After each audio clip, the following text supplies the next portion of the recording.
আমার ভাইরা, আল্লাহ রাব্বুল আলামিন বুঝাতে চান বান্দারে, তুমি নিজের জীবন কেমনে পরিচালিত করবা ওই জ্ঞান তোমার ছিল না, দিয়েছি আমি আল্লাহ। বান্দারে, তুমি কিভাবে তোমার রুজি রোজগারের ব্যবস্থা করবা ওই জ্ঞানও তোমার ছিল না, দিয়েছি হলাম আমি আল্লাহ। বান্দারে, তুমি প্রাইভেট কার কেমনে বানাবা, হুন্ডা কেমনে বানাবা ওই জ্ঞান দিয়েছি আমি আল্লাহ। তোমার সন্তান প্রবাসে থাকবে আর তুমি তোমার নিজের বাড়িতে থাকবে, সন্তানের সঙ্গে অডিও কল ভিডিও কলে তুমি কেমনে কথা বলবা সেই যন্ত্র বানাবার জ্ঞান দিয়েছি একমাত্র আমি আল্লাহ। আবার শত শত মাইল দূরের রাস্তা তুমি সহজেই পার হয়ে চলে যাবে, সেই জাহাজ স্টিমার বানাবার জ্ঞান দিয়েছি আমি একমাত্র আল্লাহ। শুধু তাই না, আকাশে শূন্যে তুমি এরোপ্লেন উড়াবা, উড়োজাহাজ উড়াবা, হেলিকপ্টার উড়াবা, এই জ্ঞান বান্দারে দিয়েছি হলাম আমি আল্লাহ। তবে বান্দারে শোনো, এমন পাঁচটা বিষয় আছে রে, যেই পাঁচটা বিষয়ের এলেন, যেই পাঁচটা বিষয়ের জ্ঞান আমি আল্লাহ দুনিয়ার কোনো মানুষকে দেই নাই, কোনো ফেরেশতাকে দেই নাই। এমনকি মানুষের মধ্যে শ্রেষ্ঠ মানুষ নবী রাসূলদের কাছ পর্যন্ত আমি আল্লাহ দেই নাই। চিৎকার দিয়া আওয়াজ দেয়া বলেন না আল্লাহু আকবার। আমার ভাইয়েরা, জানতে চাই তাহলে এমন কোন পাঁচটা বিষয়, যেই পাঁচটা বিষয়ের জ্ঞান, যেই পাঁচটা বিষয়ের এলেম আল্লাহ নিজের কাছেই গচ্ছিত রেখেছেন, দুনিয়ার কোন মানুষকে দান করেন নাই। বাজান, আল্লাহ রাব্বুল আলামিন কোরআনে হাকিমের ভিতরে সূরা লোকমান 30 নম্বর সূরা সর্বশেষ আয়াত, আয়াত নাম্বার 34, আপনারা বাংলা কোরআন খুলে দেখবেন বাবা। আল্লাহ রাব্বুল আলামিন সেই সূরার ভিতরে আয়াত নাজিল করে জানা দিলেন, বান্দারে শোনো, ইন্নাল্লাহা ইনদাহু ইলমুস সাআহ, কিয়ামত কবে হবে এই জ্ঞান এই ইলম আমি আল্লাহ দুনিয়ার কোন মানুষকে দেই নাই। কিয়ামত কবে সংঘটিত হবে এই জ্ঞান এই ইলম একমাত্র আছে আমি আল্লাহর কাছে। চিৎকার দিয়ে বলুন না, কিয়ামতের জ্ঞান আছে কার কাছে? আল্লাহ ছাড়া। কিয়ামত কবে অনুষ্ঠিত হবে দুনিয়ার কোন মানুষ জানে না। আধুনিক যুগ, প্রযুক্তির যুগ। আমার ভাইয়েরা, এই যুগে, যেই যুগে মানুষ চাঁদের দেশ পর্যন্ত চলে যায় বাবা, এই মেশিন, এই প্রযুক্তিও কিন্তু আজ পর্যন্ত বের করতে পারে নাই কিয়ামত কবে সংঘটিত হবে সেই তথ্যের কথা। আমার আল্লাহ সেটা নিজের কাছে গোপন রেখেছেন, গচ্ছিত রেখেছেন। আমার ভাইয়েরা, তবে আমরা যারা ঈমানওয়ালা মুসলমান, আমাদের চূড়ান্ত পর্যায়ের বিশ্বাস হলো কিয়ামত একদিন হবেই। কথা বলেন ঠিক না বেঠিক?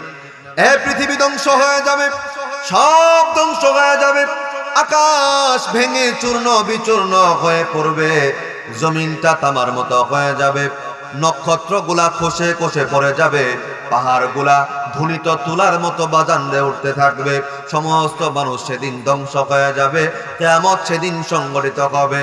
এ বাজানে কিয়ামতের ইলম দুনিয়ার কোন মানুষের কাছে নাই, আছে যার কাছে, তিনি আপনার রব, আমার রব আল্লাহ।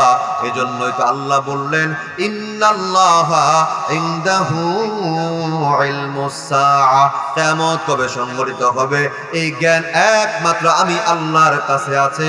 এমন কি কিয়ামতের জ্ঞান, কিয়ামত কবে সংঘটিত হবে এই ইলম কোন নবীকে দেওয়া হয় নাই।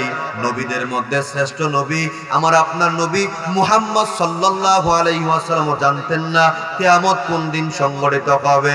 এ বাজান, আমি আপনাদেরকে একটা হাদিস শোনাবো বাবা, সেই হাদিস থেকে আপনারা বুঝতে পারবেন আমার নবীজি জানতেন না কিয়ামত কবে সংঘটিত হবে। এবং নবীদের কাছে যেই ফেরেশতা পয়গাম নিয়ে আসতেন, ফেরেশতার নাম হলো জিবরাইল, ওই জিবরাইল ফেরেশতাও জানতেন না কিয়ামত কোন দিন কোন মুহূর্তে সংঘটিত হবে। আমার ভাইয়েরা, কিতাবুল ঈমান মিশকাতুল মাসাবি 1 নম্বর হাদিস। আমার ভাইয়েরা, যেই হাদিসটাকে বলা হয় হাদিসে জিবরাইল, আমার ভাইয়েরা, শাইখুল হাদিস সাহেব আমার ডান পাশেই বসা আছে, মিথ্যা কথা বলার কিন্তু কোনো সুযোগ নাই। ওমর ইবনুল খাত্তাব থেকে হাদিসটা বর্ণিত। ওমর ইবনুল খাত্তাব ডাক দেয়া বলে, এ দুনিয়ার মানুষেরা শুনো, একদিন আমরা নবীর কতিপয় সাহাবী নবীর সামনে বসা আছে একটা মজলিসে। হঠাৎ করে আমাদের মজলিসে একজন আগন্তুক চলে আসলো। যেই লোকটা চলে আসলো, লা ইয়ারিফুহু মিন্না হাদুন, আমাদের মধ্য হতে ওই মানুষটাকে কেউ দেখে চিনতে পারলো না। আমরা আশ্চর্য হয়ে গেলাম। লোকটার গায়ে পরা ছিল সাদা পোশাক। সে যে দূর থেকে সফর করে এসেছে, তার গায়ের ভিতরে কোনো ময়লা নাই। তার যেই পোশাকটা সাদিদু বায়াজি সিয়াবি, কাপড়টা হলো দবদবে সাদা, আর তার মাথার চুলগুলা ছিল কুচকুচে কালো। আমরা আশ্চর্য হলাম। লোকটা আমাদের সবার সামনে দিয়ে এসে আল্লাহর নবী দুজাহানের বাদশা মুহাম্মদ সাল্লাল্লাহু আলাইহি ওয়াসাল্লামের উরুর সঙ্গে, মুহাম্মদ সাল্লাল্লাহু আলাইহি ওয়াসাল্লাম হাঁটুর সঙ্গে নিজের হাঁটুটা লাগায়া বসে পড়লেন। আর নিজের হাত দুইটা ওয়াজা কাফাইহি আলা কাফাইহি, তার দুইটা হাত নবীজির রানের উপরে রাখলো। আমার ভাইয়েরা, রাখার সঙ্গে সঙ্গে আমার নবীর কাছে লোকটা, যারে আমরা কেউ চিনি না, লোকটা আমার নবীকে নানাবিধ প্রশ্ন করতে শুরু করলো। আমার নবীজি এক একটা প্রশ্নের জবাব দিচ্ছিল। প্রশ্ন করতে করতে এক পর্যায়ে বলল, ও মুহাম্মদ আখবিরনি আনিস সাআহ, ও মুহাম্মদ আপনি আমাকে বলুন কিয়ামত কবে সংঘটিত হবে। আমার নবী ডাক কয়, যিনি আমাকে প্রশ্ন করেছেন আমিও তো কিয়ামত কবে হবে জানি না, আর যিনি জানতে চাইলেন তিনিও জানে না কবে কিয়ামত সংঘটিত হবে। আমার নবীর কাছে লোকটা এবার বলল, ও নবী মুহাম্মদ কিয়ামত কবে সংঘটিত হবে যেহেতু জানেন না, তবে কিয়ামতের কিছু আলামতের ব্যাপারে আমাকে আপনি জানাইয়া দেন। আমার নবীজি কয়েকটা আলামতের কথা বলে দিল। এরপরে নবীর কাছ থেকে লোকটা বিদায় নিল। ওমর ইবনুল খাত্তাব বলেন, ও দুনিয়ার মানুষরা শোনো, আমি ওমর সহ সাহাবা একরাম আশ্চর্য হয়ে গেলাম। নবীজি আমার চেহারার দিকে তাকাইয়া বলল, ইয়া ওমর আতাদরি মান হাযার রাজুল, ও ওমর তুমি কি জানো যে লোকটা আমার কাছে এসেছিল তার নাম কি? ওমর বললেন, আল্লাহু ওয়া রাসূলুহু আ'লাম, আল্লাহ এবং আল্লাহর রাসূলই ভালো জানেন। এবার আমার দয়ার নবী ডাক দেয়া বলল, ওমর রে, যিনি এসেছিলেন তিনি অন্য কেউ না, যিনি এসেছিলেন তিনি হলেন জিবরাইল ফেরেশতা। তোমাদের কাছে এসেছিল তোমাদের এই দিন তোমাদের কাছে শিক্ষা দেবার জন্য। চিৎকার দিয়া আওয়াজ দিয়া বলেন না সুবহানাল্লাহ। আমার ভাইয়েরা, আমি আপনাদেরকে এই হাদিসের জিবরাইল থেকে যেই জিনিসটা বুঝাইতে চাইলাম, বাবা আল্লাহ নবীর কাছে জিজ্ঞেস করা হয়েছে কিয়ামত কবে হবে, আমার নবী বলেছেন আমি জানি না। আর নবীরে জিজ্ঞেস করেছেন ফেরেশতা জিবরাইল, আমার নবী বলেছে, জিবরাইল রে, আমি নবী মুহাম্মদ যেমন জানি না কিয়ামত কবে হবে, ও ভাই জিবরাইল, তেমন তুমি যে প্রশ্ন করতেছো তুমিও কিন্তু জানো না কিয়ামত কবে হবে। তার মানে বোঝা যায় দুনিয়ার জমিনে সর্বশ্রেষ্ঠ মানুষ যিনি, আমার আপনার দয়ার নবী, মায়ের নবী মুহাম্মদ, তিনিও জানেন না কিয়ামত কবে হবে। আর নবীদের কাছে যে ফেরেশতা ওহী নিয়ে আসছেন তিনিও জানেন না কিয়ামত কবে সংঘটিত হবে। এই আমার রতনগঞ্জের বাবাজিরা, এই আমার সন্তানের বাবাজিরা, এই আমার কালীহাতির বাবাজিরা, এবার আমি আপনাদের কাছে প্রশ্ন করতে চাই, বাবা বলুন না, যেই ফেরেশতা সিংহায় ফুৎকার দিলে কিয়ামত সংঘটিত হবে, ওই ফেরেশতার নাম যেন কি? জানেন না? সবাই বলেন না কি নাম? সেই ফেরেশতার নাম হলো ইসরাফিল। যেই ফেরেশতা নিজের মুখের মধ্যে, ঠোঁটের মধ্যে সিংহা লাগায়া বসে আছে। আল্লাহ অর্ডার করতে দেরি হবে, ফুৎকার দিতে দেরি হবে না। এবার জানবো সেই ফেরেশতা ইসরাফিল, যার কাছে সিংহা ফুৎকার দেওয়ার দায়িত্ব, সেই ফেরেশতা কি জানেন নাকি কিয়ামত কবে সংঘটিত হবে? আমার ভাইয়েরা, আল্লাহ নবীজি মেরাজের রাত্রিতে গেলেন, নবীর সঙ্গে ফেরেশতাদের সাক্ষাৎ হয়ে গেল। আমার নবীজি সাক্ষাৎ করতে করতে হঠাৎ করে তাকায়া দেখে একজন ফেরেশতা ঠোঁটের সঙ্গে সিংহা লাগাইয়া বসে আছে। আমার নবীজি তাকে যায় সালাম দিলেন, ফেরেশতা সালামের জবাব দিল না। আমার নবীজি আবার সালাম দিলেন, ফেরেশতা সালামের জবাব দিল না। আমার নবীজি তৃতীয়বার সালাম দেয়, এরপরেও আল্লাহর ওই ফেরেশতা সালামের জবাব দিল না। আমার নবীজি বুঝে ফেলছে কেন গো সালামের জবাব দেওয়া হচ্ছে না।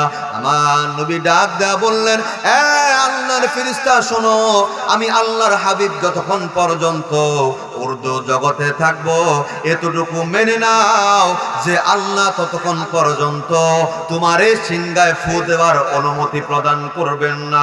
আমার দয়ার নবী যেই মাত্র এই কথা বলে দিয়েছে, সঙ্গে সঙ্গেই ফেরেশতা সিংহার থেকে মুখটা সরাইয়া আমার নবীজির সালামের জবাব দিয়ে দেয়। ডাক দেয়া কয়, ও দয়ার নবী, মায়ার নবী মুহাম্মদ সাল্লাল্লাহু আলাইহি ওয়াসাল্লাম, নবী গো, দিলের ভিতরে কষ্ট নেবেন না। আমি বললাম, ইসরাফিল ফেরেশতা, আল্লাহ আমার সিংহায় ফুৎকার দেওয়ার দায়িত্ব দিয়েছে। নবী গো, আমি তো জানি না কোন মুহূর্তে যেন কিয়ামতের ঘোষণা হয়ে যাবে, আল্লাহ সিংহায় ফুৎকার দিতে বলবে। এই জন্য নবী গো, আমি কিন্তু সিংহা থেকে মুখ সরাইয়া আপনার সালামের জবাব দিতে পারি নাই। আগো নবীজি, যেই মাত্র আপনি আশ্বস্ত করেছেন আপনি উর্দু জগতে থাকা পর্যন্ত নবী গো কিয়ামত সংঘটিত হবে না, আমি ফেরেশতা ইসরাফিল ওই মুহূর্তে আপনার সালামের জবাব দিয়ে দিয়েছি। আওয়াজ দিয়ে একটাবার উচ্চ সুরে বলা যায়নি আল্লাহু আকবার। আমার ভাইয়েরা, আমার এই ছোট্ট কথার দ্বারা যেই জিনিসটা বুঝাইতে চাইলাম, দুনিয়ার কোনো মানুষ জানে না কিয়ামত কবে সংঘটিত হবে। আমার আপনার দয়ার নবীও জানে না কিয়ামত কবে সংঘটিত হবে। জিবরাইল ফেরেশতা, যিনি নবীদের কাছে ওহী নিয়ে নাজিল হয়েছেন, ওই ফেরেশতাও জানে না কিয়ামত কবে সংঘটিত হবে। যেই ফেরেশতার কাছে সিংহা ফু দেওয়ার দায়িত্ব রে, ওই ফেরেশতাও জানে না কিয়ামত কবে সংঘটিত হবে। আমার ভাইয়েরা, বুঝে থাকলে বলুন না, কিয়ামত কবে সংঘটিত হবে জানেন যিনি, একমাত্র তিনি কে? একমাত্র আল্লাহ জানেন। আমার ভাইয়েরা, এটা হলো এক নাম্বার, আর লম্বা করব না। দ্বিতীয় নাম্বার, ওয়ায়ুনাজ্জিলুল গায়স, বৃষ্টি কোথায় কোন দিন হবে এটাও কিন্তু আল্লাহ ছাড়া কেউ জানে না। এজন্যই তো ব্যাপারী পাড়া অনেক সময় বৃষ্টি দেখি, বল্লা গেলেই কিন্তু আর বৃষ্টি দেখা যায় না। এপারে বৃষ্টি হয়, ওপারে বৃষ্টি হয় না। আমার ভাইয়েরা, আবহাওয়াবিদ যারা, তারা আকাশের পরিস্থিতি দেখে একটা ধারণা দিতে পারে বৃষ্টি হতে পারে, হবেই, এই গ্যারান্টি কিন্তু কেউ দিতে পারে না। এই জন্য এক এলাকায় বৃষ্টি আছে, আর এক এলাকায় রোদ আছে। এজন্য বাবা, বৃষ্টি কবে কোথায় হবে জানে না কেউ, জানেন যিনি। আওয়াজ দিয়া আরেকবার বলেন না, তিনি কে? জানেন হলো একমাত্র আল্লাহ। এবার আসুন 3 নাম্বারটা জানবো, ওয়ায়ালামু মা ফিল আরহাম, মায়ের গর্ভে কি আছে রে দুনিয়ার কোনো মানুষ জানে না, একমাত্র জানেন হলো আমার আল্লাহ। এবার আপনারা বলতে পারেন, হুজুর গো, আগের 2টা মেনে নিলাম, আমাদের কোনো কিন্তু এখানে কোনো অসুবিধা নাই, তবে হুজুর গো 3 নাম্বারটা মানতে আমাদের অসুবিধা। এখন তো আমরা পরীক্ষা নিরীক্ষা করে সন্তান জন্ম নেবার আগেই জেনে ফেলতে পারি ছেলে হবে না মেয়ে হবে।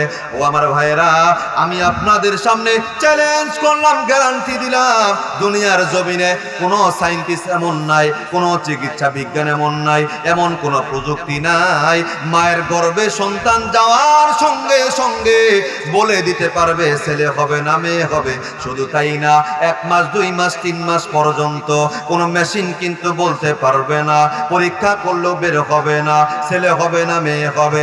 সেটা বলতে পারে তখন যখন আল্লাহ বলার মতন একটা সুযোগ তাদেরকে দিয়ে দেয়, অর্থাৎ 4 মাস অতিবাহিত হওয়ার পরে বলতে পারে।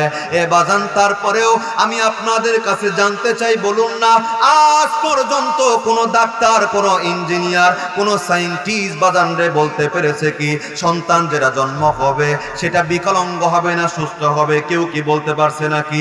না না, কেউ বলতে পারে নাই। শুধু কি তাই, সন্তান দুনিয়াতে আসার পরে সেটা কি সৌভাগ্যবান হবে নাকি দুর্ভাগা হবে, ভালো মানুষ হবে না খারাপ মানুষ হবে, এটাও কিন্তু দুনিয়ার কোনো মানুষ জানে না।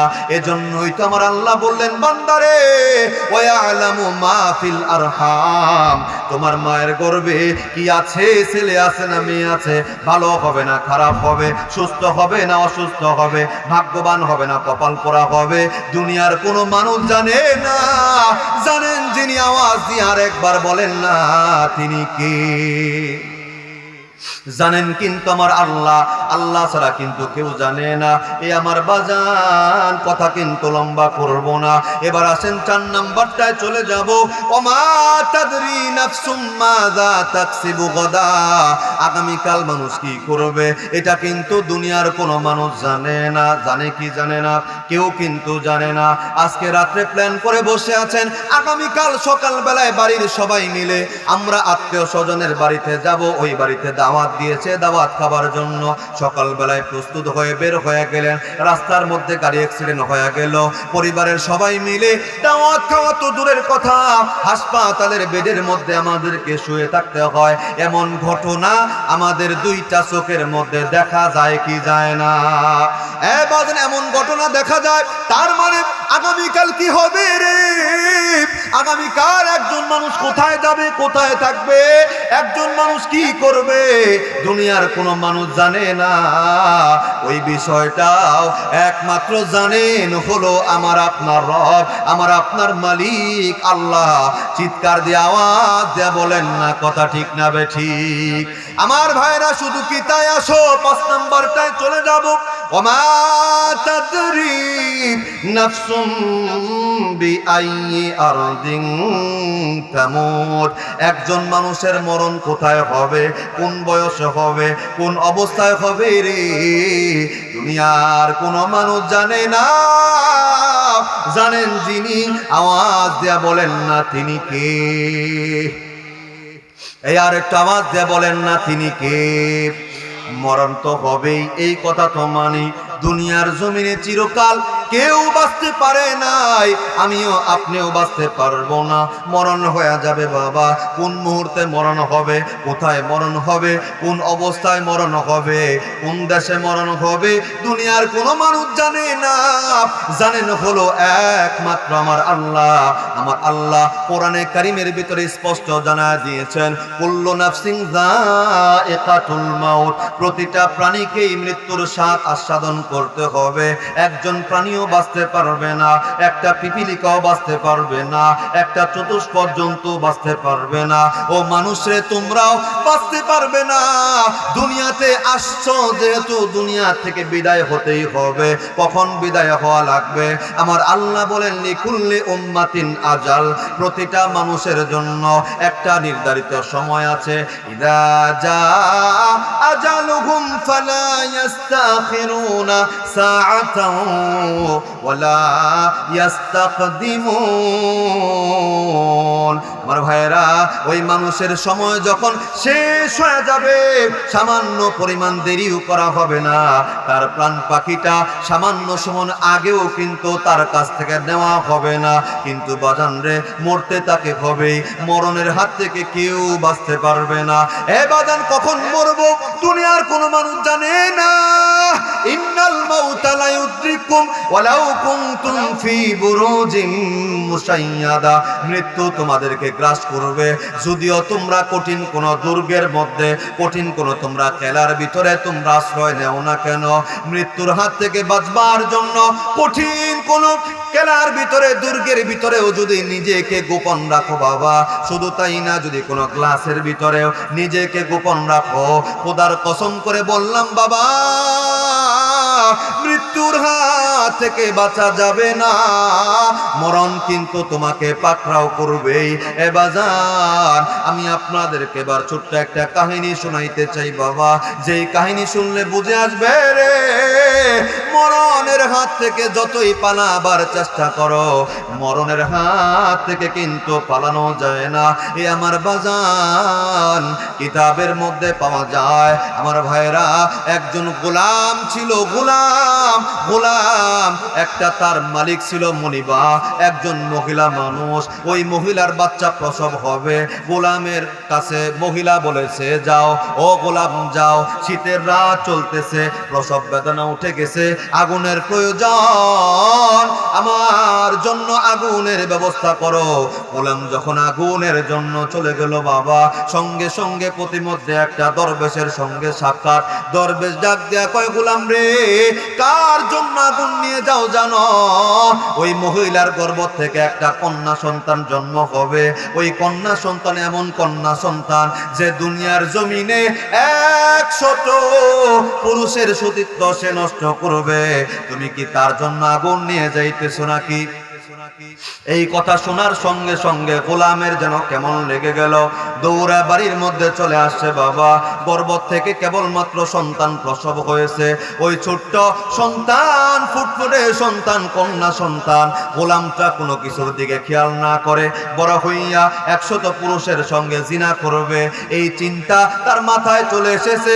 সঙ্গে সঙ্গে কিতাবের মধ্যে লেখে তার হাতে একটা ছুরি ছিল, ছুরিটা দিয়া ওই ছোট্ট নবজাতক সন্তান, কন্যা সন্তান, তার পেটের মধ্যে একটা ঘাও লাগায়া দিয়েছে। যেই মাত্র ঘাও দিয়েছে তারা আবার হুঁশ ফিরে আসছে। হায় হায় রে, আমি কি করলাম, আমার মনিবার কন্যাকে আমি নিজের হাতে ঘাও মেরে দিলাম, মনে হয় সে বাঁচবে না, আমাকেও বুঝি আর আমার মনিবা দুনিয়ার জমিনে বেঁচে থাকতে দিবে না। এই চিন্তা লইয়া সে তার বাড়ি থেকে দৌড়ে পালায়া গেল। আমার ভাইয়েরা, আল্লাহ যারে বাঁচায় কেউ তারে মারতে পারে না। ওই ছোট্ট কন্যার মৃত্যু হলো না, মা তার চিকিৎসা করলো, কন্যাটা বেঁচে গেল। আমার ভাইয়েরা, গোলাম দূর দেশে চলে যায়, যাওয়ার পরে সেখানে দীর্ঘদিন বসবাস করবার পরে, দীর্ঘ কয়েক বছর বসবাস করবার পরে এবার তার অনেক টাকা পয়সা হয়েছে, বিবাহের বয়স হয়েছে, বাড়িতে পিতামাতার কাছে চিঠি লিখলো, মাগো মা, আমার টাকা পয়সাও হয়েছে, বয়সও হয়েছে, মাগো বিবাহ করা প্রয়োজন, তুমি একটা সুন্দরী নারীকে আমার জন্য প্রস্তুত করো মা, ঠিকঠাক করো, আমি বাড়িতে এসেই তার সঙ্গে বিবাহ বন্ধনে আবদ্ধ হব। মা বাবা তার জন্য সুন্দরী একটা নারী ব্যবস্থা করলো, পাত্রে ঠিক করলো, বিবাহের দিন ধার্য করা হলো। এবার গোলাম তো টাকাওয়ালা হয়ে গেছে, বাড়িতে আসার পরে সে বিবাহ বন্ধনে আবদ্ধ হলো। যেই মাত্র বাসর ঘরে বাজারে গিয়েছে, যাবার সঙ্গে সঙ্গে আমার ভাইয়েরা, এক পর্যায়ে যখন ওই বিবির ভাইয়েরা আমার পেট থেকে সামান্য পরিমাণ কাপড়টা একটু উঁচা করেছে, বাবা সরিয়েছে, তাকায় দেখে রে ওই পেটের মধ্যে কেমন যেন একটা কাটা দাগ দেখা যায়, মনে হয় যেন সেখানে বড় কোনো আঘাত লেগেছিল। স্বামী এবার অবাক হইয়া জিজ্ঞেস করলেন বিবিরে, এই যে তোমার পেটের মধ্যে কাটা দাগ দেখা যায়, বলো না এই দাগ কিসের দাগ, তোমার সঙ্গে কি ঘটেছিল আমাকে বলো। এবার নারীটা চোখের পানি সাইরা দেয়া কান্দে, ডাক দেয়া কয়, দুঃখের কথা কি বলবো, আমাদের বাড়ির একজন গোলাম ছিল, আমি জন্মগ্রহণ করার সঙ্গে সঙ্গে আমার পেটের মধ্যে গোলামটা একটা ছুরি দিয়ে আঘাত করেছিল, আমাকে মেরে ফেলতে চেয়েছিল। যেই মাত্র ওই নারীটা বিবি স্বামীর কাছে এই কথা বলে, স্বামীর বুঝতে বাকি নাই যেই গোলাম পেটের মধ্যে আঘাত করেছিল রে অন্য কেউ না, ওই গোলাম তো আমি ছিলাম। আর দরবেশ যেই নারীর কথা বলেছিল, এটা তো হলো সেই মেয়েটাই যে বড় হইয়া 100 পুরুষের সতীত্ব নষ্ট করবে। আমার ভাইয়েরা, এবার ওই গোলাম জানতে চায়, স্বামী জানতে চায়, বিবিরে তোমার কাছে জানতে চাই, বলো না তুমি তোমার জীবনে 100 পুরুষের সঙ্গে জিনায় লিপ্ত হয়েছ, ব্যভিচারে লিপ্ত হয়েছ, যদি সত্য হয়ে থাকে কথা মেনে নাও, কারণ তোমাকে আমি কঠিন একটা কথা শোনাবো। এবার সঙ্গে সঙ্গে নারীটা আশ্চর্য হয়ে গেল, স্বামী গো, জীবনে কোনোদিন আপনার সঙ্গে আমার দেখা হয় না, আপনার সঙ্গে আমার কথা হয় নাই, স্বামী গো আপনি কেমনে জানলেন আমি আমার জীবনে 100 পুরুষের সঙ্গে জিনা ব্যভিচার করেছি? আগো স্বামী, হ্যাঁ, আর গোপন করব না, যা বলেছেন সত্যই বলেছেন স্বামী গো, মেনে নিলাম, আমি আমার জীবনে 100 পুরুষের সঙ্গে জিনা করেছি। স্বামী গো বলুন না কি আপনি আশ্চর্য কথা বলবেন। এবার ওই গোলাম নামক স্বামীটা চোখের পানি ছেড়ে দেয়া কান্দে, ডাক ডাক কয়, বিবি রে, যেই গোলাম তোমার পেটের মধ্যে শরীর আঘাত করেছিল অন্য কোনো গোলাম না, ওটা ছিলাম আমি। আমি তোমার ব্যাপারে একটা কথা শুনেছিলাম, এজন্য আমি তোমার পেটের মধ্যে শরীর আঘাত করেছিলাম। ও আমার বিবি, যেহেতু আজকে তোমার সঙ্গে আমার বিবাহ হয়ে গেছে, বিবি রে তোমাকে জানাতে চাই, একজন দরবেশ তোমার ব্যাপারে আমার এই ভবিষ্যৎবাণী করেছিল, আবার সঙ্গে সঙ্গে আরো একটা ভবিষ্যৎবাণীও সে করেছিল। বলেন না সেই ভবিষ্যৎবাণী কি? ভবিষ্যৎবাণী হলো তোমার একটা মৃত্যু হবে মাকড়সার কামড়ে। বিবিরে, একটা মাকড়সার কামড়ে তোমার মৃত্যু হবে। এবার বিবি চোখের পানি ছেড়ে দেয়, কান্দে, ডাক দেয়, কয় স্বামী গো আপনার টাকা পয়সার কোনো অভাব নাই, স্বামী গো আপনার তো কোনো কিছুর কোনো অভাব নাই, দয়া করে আমার জন্য এমন একটা ঘর আপনি বানান, যেই ঘরটা হবে গ্লাস দিয়ে তৈরি, চতুর্দিকে গ্লাস থাকবে, যেন আমার ঘরে মাকড়সা তো দূরের কথা, একটা পিপিলিকা যেন আমার ঘরে প্রবেশ না করতে পারে। আমার ভাইরা এবার তো ওই গোলাম তাই করলো। স্বামী এবার বিবির জন্য গ্লাস দিয়ে একটা ঘর নির্মাণ করলো। স্বামী আর বিবি দুইজনে গ্লাসের ঘরে ঘুমায় মৃত্যুর হাত থেকে বাঁচবার জন্য, যাতে করে মরণ তাকে ধরতে না পারে। এ বাজান জানো, হঠাৎ করে বিবি উপরে একদিন তাকাইয়া দেখে ওই যে গ্লাসের উপরে একটা মাকড়সা পড়ে আছে। বিবি এবার রুম থেকে বের হইল, একটা ঝাড়ু লইয়া মাকড়সারে আঘাত করলো, মাকড়সারে মেরে ফেললো। যখন তার চূড়ান্ত পর্যায়ে বিশ্বাস চলে আসলো মাকড়সার বাইচা নাই, মাকড়সা মরে গেছে, নারীটা নিজের রাগ আর কন্ট্রোল করতে পারে নাই বাবা, এবার নিজের পায়ের গোড়ালি দিয়া মাকড়সারে আঘাত করতে শুরু করেছে। আর ডাকে ডেকে ডেকে বলতেছে, আরে মাকড়সা, তোমার মতো একটা মাকড়সার কামড়ে বুঝি আমার মৃত্যু হয়, এই কথা বলতেছে। আর নিজের পায়ের গোড়ালি দিয়া মাকড়সারে আঘাত করতেছে বাবা। যে আঘাত করে সঙ্গে সঙ্গে মাকড়সার একটা বিষাক্ত শির ওই নারীটার পায়ের গোড়ালির মধ্যে ঢুকে যায়। এ বাজান আর দেরি না, আর দেরি না, বিষাক্রান্ত হয়ে সঙ্গে সঙ্গে নারীটা দুনিয়ার জমিন থেকে বাবারে বিদায় নেয়। এই কথাই তোমার আল্লাহ কোরআনে জানায় দেয়, ইন্নাল মাউতা লা ইউদরিকুম ওয়ালাউ কুনতুম ফি বুরুজিম মুশাইয়াদা, মৃত্যু তোমাদেরকে পাকড়াও করবে যদিও তোমরা কঠিন কোন দুর্গের ভিতরে আশ্রয় গ্রহণ করো। এ বাজান, আমি আর আপনি মৃত্যুর হাত থেকে যত বাঁচতে চাই, নিজেকে যত বিরত রাখতে চাই, খোদার কসম করে বলে যাই রে মুসলমান, মনে রাখবেন মৃত্যুর হাত থেকে বাঁচা যায় না, মরণ কিন্তু আমাদের হবে।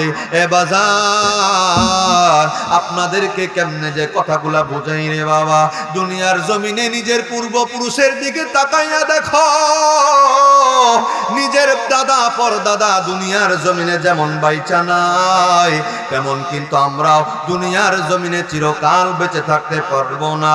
এ বাজান, দুনিয়ার জমিনে আল্লাহ যার জন্য গোটা পৃথিবী সাজাইছে রে বাবা, দুনিয়ার জমিনের সর্বশ্রেষ্ঠ মহামানব আমার আপনার দয়ার নবী, মায়ার নবী, রহমতের নবী মুহাম্মদ সাল্লাল্লাহু আলাইহি ওয়াসাল্লাম দুনিয়ার জমিনে বেঁচে থাকতে পারে নাই। আমার নবীরও কিন্তু মৃত্যু হয়েছে। চিৎকার দিয়া আওয়াজ দেয়া বলেন না ঠিক না বেঠিক? আমার আপনার নবী দুজাহানের বাদশা দুনিয়ার জমিনে থাকতে পারে নাই। আমার আপনার নবীরও মৃত্যু হয়ে গেছে। হ্যাঁ বাজান, নবীর যেহেতু মরণ হয়ে গেল, বোঝা লাগবে রে আমার আপনারও কিন্তু মরণ হইয়া যাবে। এ বাজান, নবীর মরণটা কেমনে হলো জানোনি? আল্লাহ রাব্বুল আলামিন দুনিয়ার কোন মানুষের কাছে অনুমতি নেবার জন্য মালাকুল মাউত আজরাইলকে পাঠাবে না। আজরাইল যখন আপনার আমার সামনে চলে আসবে, সঙ্গে সঙ্গে প্রাণ পাখিটা লইয়া উড়াল দিয়া চলে যাবে। এ বাজান, কেবলমাত্র আমার আপনার নবীরে, যেই নবীর কাছে আজরাইল মৃত্যু জান কবজ করবার জন্য অনুমতি প্রার্থনা করেছিল বাবা, কেমনে হলো সেই ঘটনা, আমরা একটু সেই দিকে যাব। আমার ভাইয়েরা, আমার নবীজি দুনিয়া থেকে যখন বিদায় নিবেন বাবা, তার আগ মুহূর্তে আমার নবীর গায়ে প্রচন্ড রকমের জ্বর। নবীজি বিছানা থেকে তেমন উঠতে পারে না। আমার নবীজি বুঝি রে আর বেশি দিন দুনিয়ার জমিনে বাঁচবে না। আমার ভাইয়েরা, নবীজির শরীরটা খারাপ হয়ে গেল, মাথার মধ্যে প্রচন্ড রকমের বেদনা, গায়ের মধ্যে প্রচন্ড রকমের জ্বর। আমার নবীজি একা একা মসজিদে যাইতে পারে না। আমার নবী ডাক দেখো, আবু বকর রে, উমর রে, আমার বড্ড মন চায় যেই নামাজ এত কষ্ট করে দুনিয়ার জমিনে প্রতিষ্ঠা করেছি, আমি নবীজি সেই জামাতে শরীক হইতে চাই। আমার নবীজি দুইজন সাহাবীর কাঁধে বর কইরা মরণের আগ মুহূর্তে আমার নবীজি নামাজে যায়। এ বাজান জানো, তোমার আমার কাছে কত মানুষ কত কিছু পায়, কত মানুষের কত কিছু চাওয়া পাওয়া তোমার আমার কাছে, কিন্তু কোনো কিছুর কিন্তু বাবার খেয়াল নাই। আমার নবীজি একা একা চলতে পারে না। আমার নবী ডাক ডাক কয় সাহাবী রে, একটু ধরে ধরে আমাকে একটু বাহিরে নিয়ে যাও।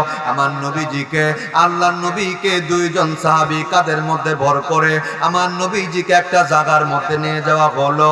আমার আপনার দয়ার নবী মায়ার নবী ওই জায়গার মধ্যে উপস্থিত হয়ে যায়। আমার নবী ডাক দেয় কয় সাহাবীরা রে, কে কোথায় আছো, সবাইকে খবর দিয়ে দাও। আমি নবীজি সকল সাহাবীদের সঙ্গে আজকে শেষ কথা বলতে চাই। আমার ভাইয়েরা, নবীর গায়ে প্রচন্ড রকমের জ্বর, নবীর শরীরের মধ্যে তেমন শক্তি নাই। নবী সাহাবীর কাঁধে ভর কইরা ওই জায়গার মধ্যে পৌঁছেছে। সামনে হাজারো সাহাবায়ে কেরাম বসে আছে। আমার নবীজি ডাক দেয়া কয় সাহাবীরা রে, তোমরা কি আমি নবীর কাছে কেউ কোনো কিছু পাও নাকি বলো?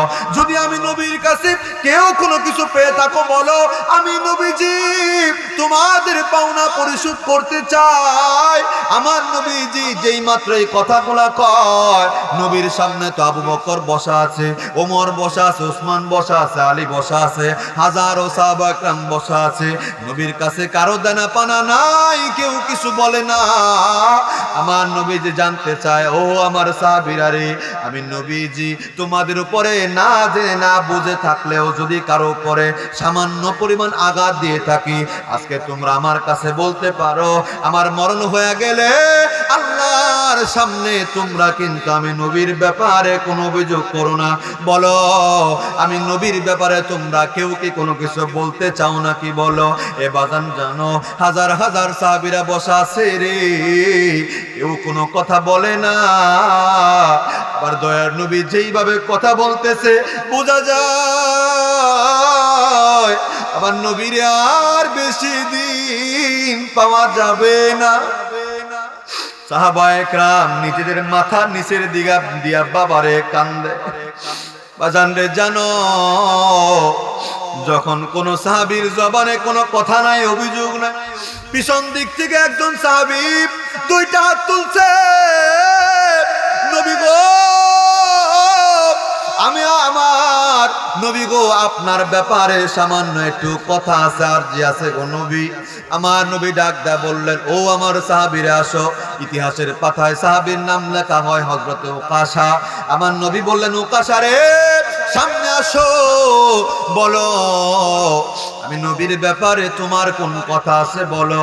এবার উকাশা নবীর সামনের দিকে সাহাবীদেরকে বাজান রে সাইড করে নবীর সামনের দিকে যা ডাক দেয়া কয়, নবীজি গো, যুদ্ধের ময়দান থেকে আসার সময় একদিন আপনি আমার পিঠের মধ্যে চাবুক দিয়ে একটা বাড়ি মারছিলেন গো নবী।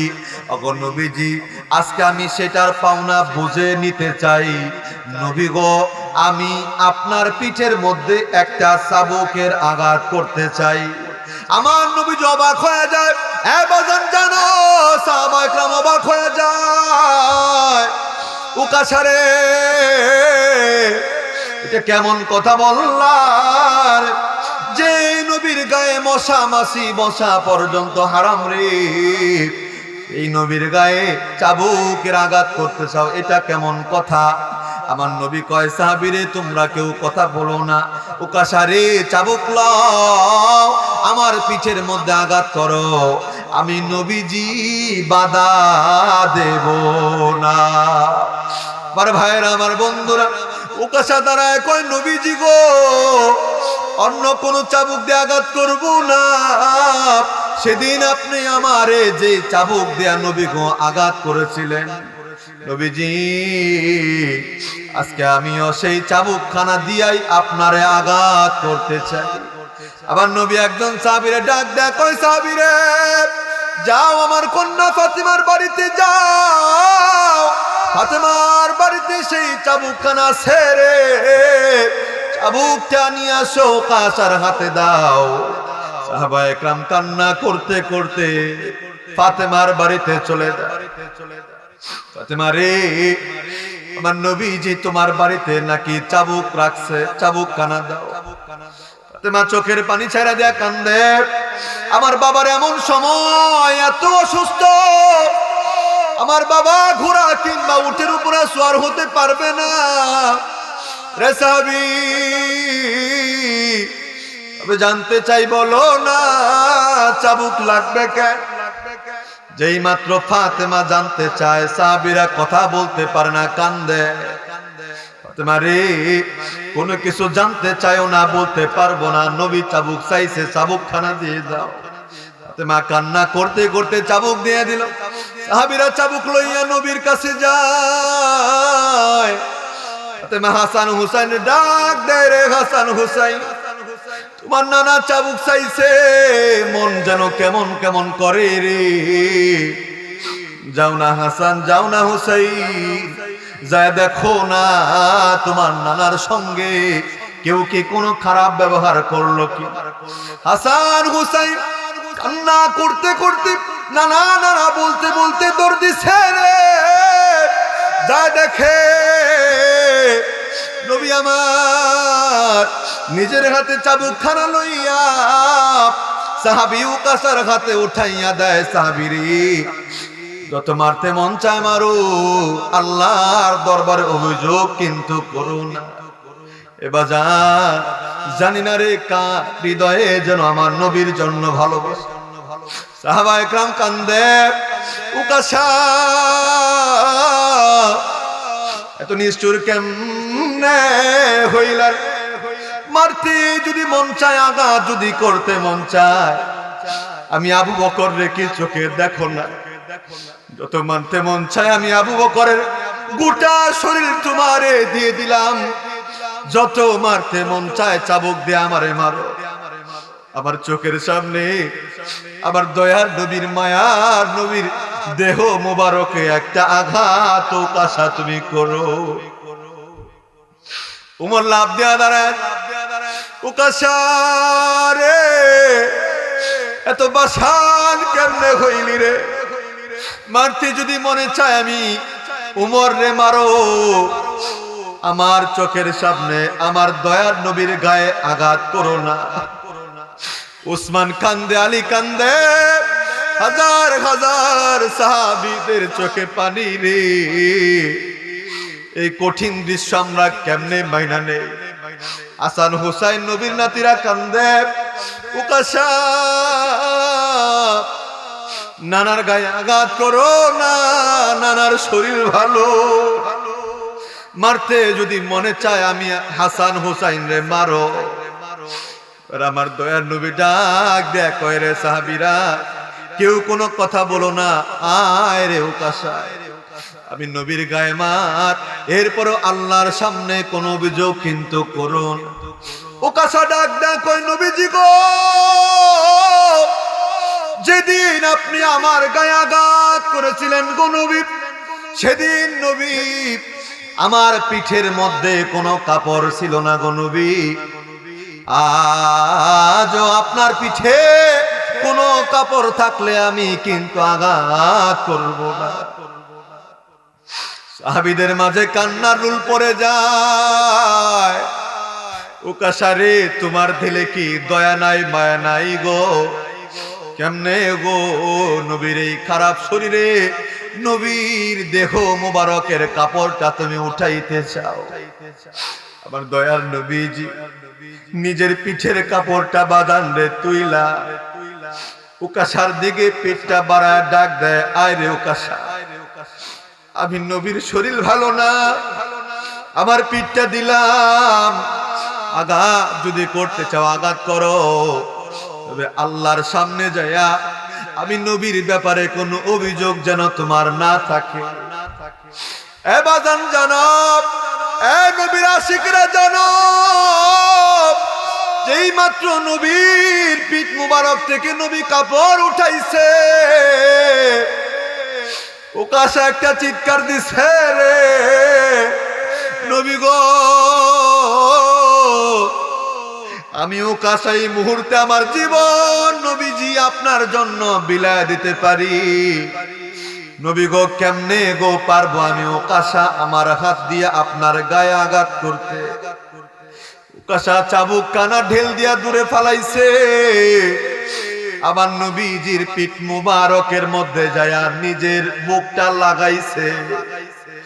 আমার নবীর ঘাড়ের নিচে মোহরে নবুয়ত একটা চুমা দিছে রে। ডাক দেয়া কই নবীজি, জানতে পেরেছিলাম গো নবী, দুনিয়ার কোন মানুষ যদি আপনার মোহরে নবুয়তের মধ্যে চুমা লাগাইতে পারে নবী, জাহান্নাম তার জন্য হারাম হইয়া জান্নাত তার জন্য ওয়াজিব হয়ে যায়। নবীজি কৌশল করেছি জান্নাতের জন্য।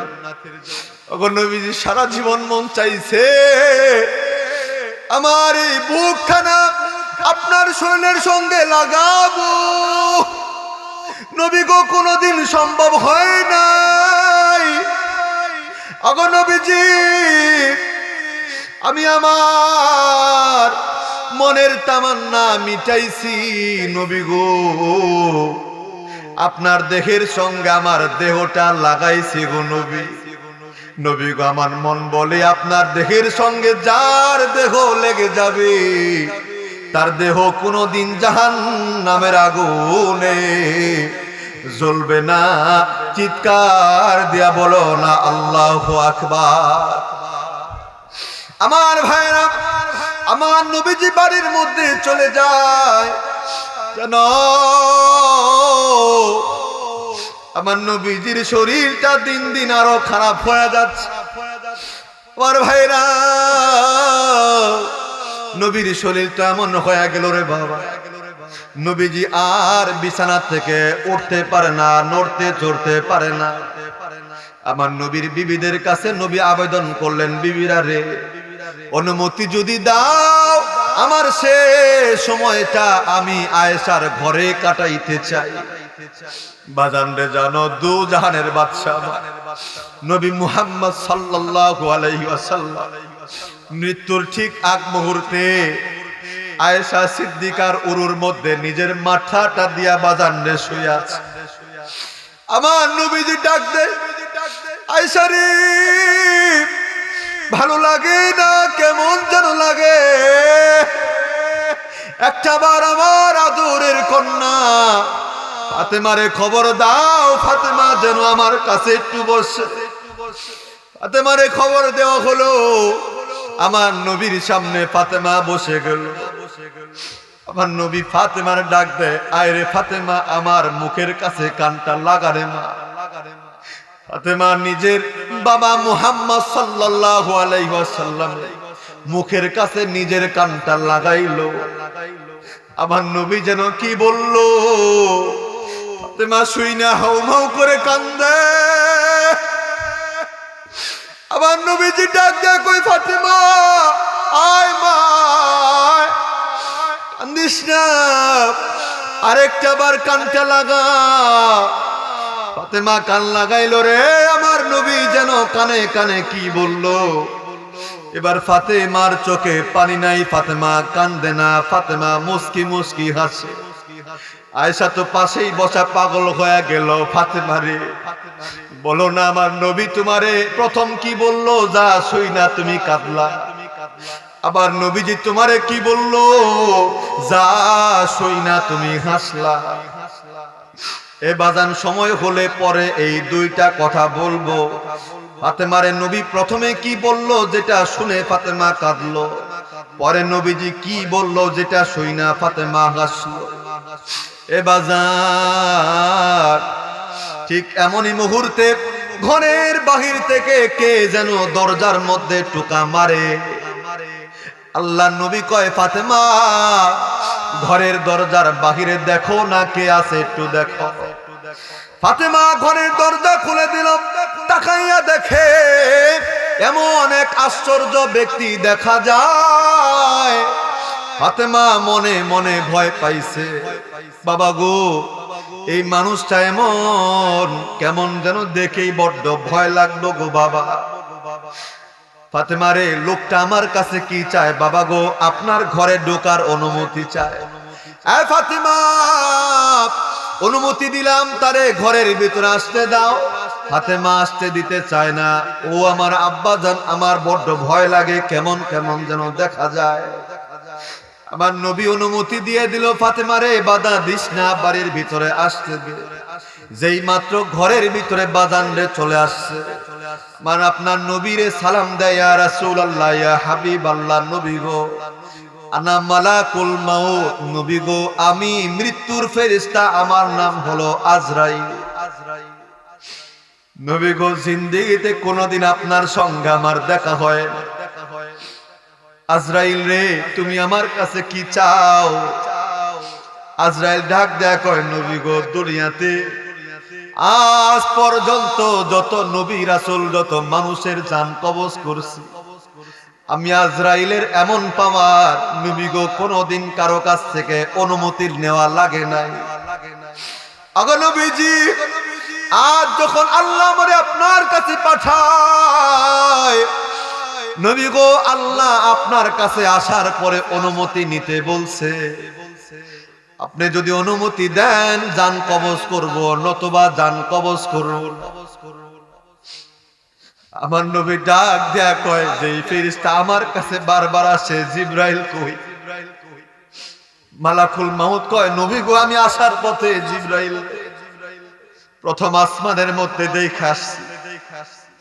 আমার নবী কয়, আল্লাহর সঙ্গে একটা সওদা বাকি আছে, এখনো পর্যন্ত আল্লাহর সঙ্গে আমার একটা চুক্তি বাকি আছে, চুক্তি না পূর্ণ হওয়া পর্যন্ত আমি নবী অনুমতি দিতে পারবো না। এ বাজান, দিলটা নরম করে দাও বাবা। আল্লাহ নবী কয়, জিবরাইল ওই তুমি, তোমার সঙ্গে কথা আছে। জানো রে বাবা, জিবরাইল সঙ্গে সঙ্গে নবীর দরবারে হাজির। আবার নবী তাকায় দেখে, আজ জিবরাইলের চোখের মধ্যেও পানি, আমার নবীর চোখের মধ্যেও পানি।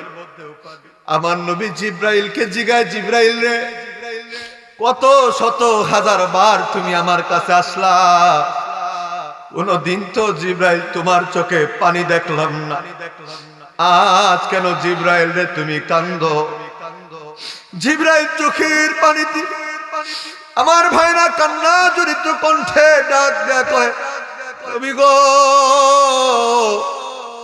দুনিয়াতে আল্লাহ যত নবী রাসূল পাঠাইছে, কারো কাছে একবার, দুইবার, 10 বার, 20 বার, 100 বার আসছি গো নবী।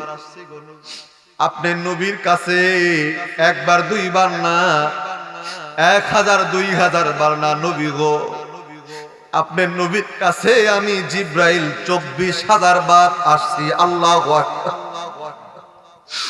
আগো নবীজি, আপনি দুনিয়া থেকে বিদায় হয়ে যাবে, নবী গো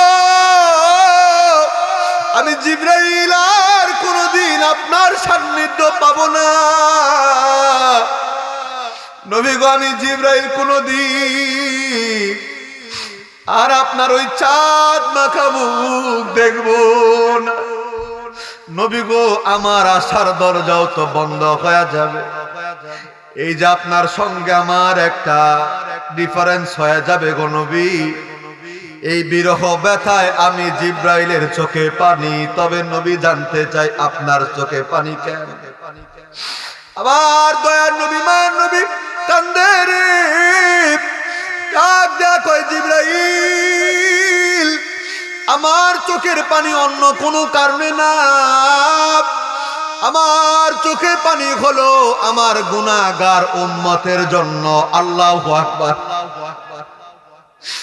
আমি আমার উম্মতরে তো ভুলতে পারতেছি না রে জিবরাইল। আল্লাহ তো কথা দিছিল, আমি নবী যতদিন পর্যন্ত দুনিয়ায় থাকবো আমার গুনাহগার উম্মতরে আল্লাহ সরাসরি আযাবে গ্রেফতার করবে না। মুসা নবীর উম্মতের মতো সরাসরি আযাব দিবে না, শুআয়ব নবীর উম্মতের মতো, সামুদ জাতি, আদ জাতির মতো চাক্ষুষ সামনাসামনি আযাব দিবে না। এ জিবরাইল দেখো, আজরাইল আসছে, আমারে নিয়ে যাইতেছে। এ জিবরাইল রে, আল্লাহর কাছে জানতে চাই, আল্লাহ যতক্ষণ পর্যন্ত আমার উম্মতের ব্যাপারে ফয়সালা না দিবে রে জিবরাইল, আল্লাহরে বলো আমি ততক্ষণ পর্যন্ত যাব না। জিবরাইল আল্লাহর কাছে যায়, পয়গাম লয়া নবীর কাছে আসে।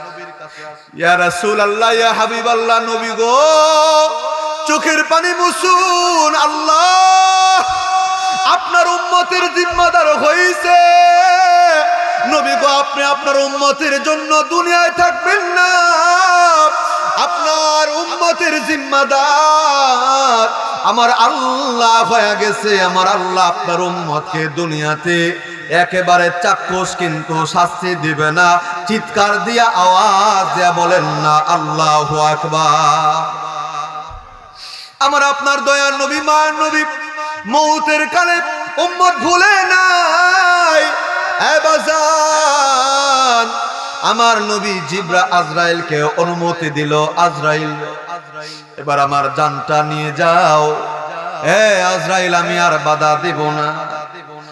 আজরাইল আমার আপনার দয়ার নবী মাহবুবে কিবরিয়া মুহাম্মদ সাল্লাল্লাহু আলাইহি ওয়াসাল্লামের জান কবজ করে।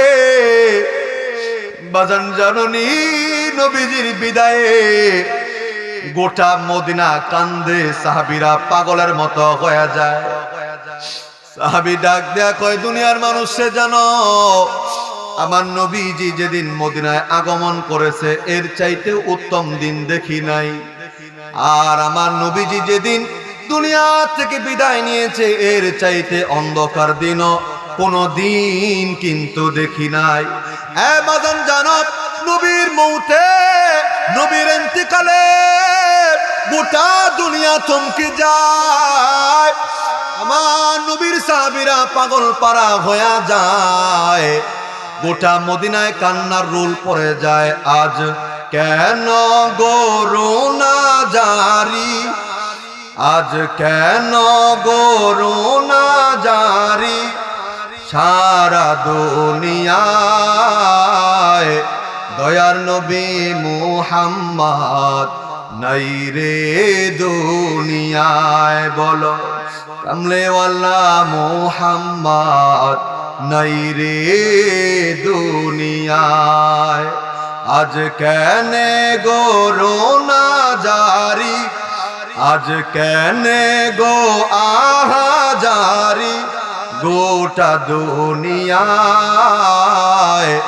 প্রাণের নবী মুহাম্মদ নাই রে দুনিয়ায়, দিনের নবী মুহাম্মদ নাই রে দুনিয়ায়।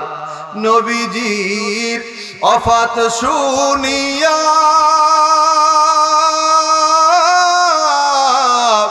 হযরত বিলাল গেলেন বেহুশ হইয়া। নবীজির ওফাত শুনিয়া হযরত বিলাল গেলেন বেহুশ হইয়া। নবীজির ওফাত শুনিয়া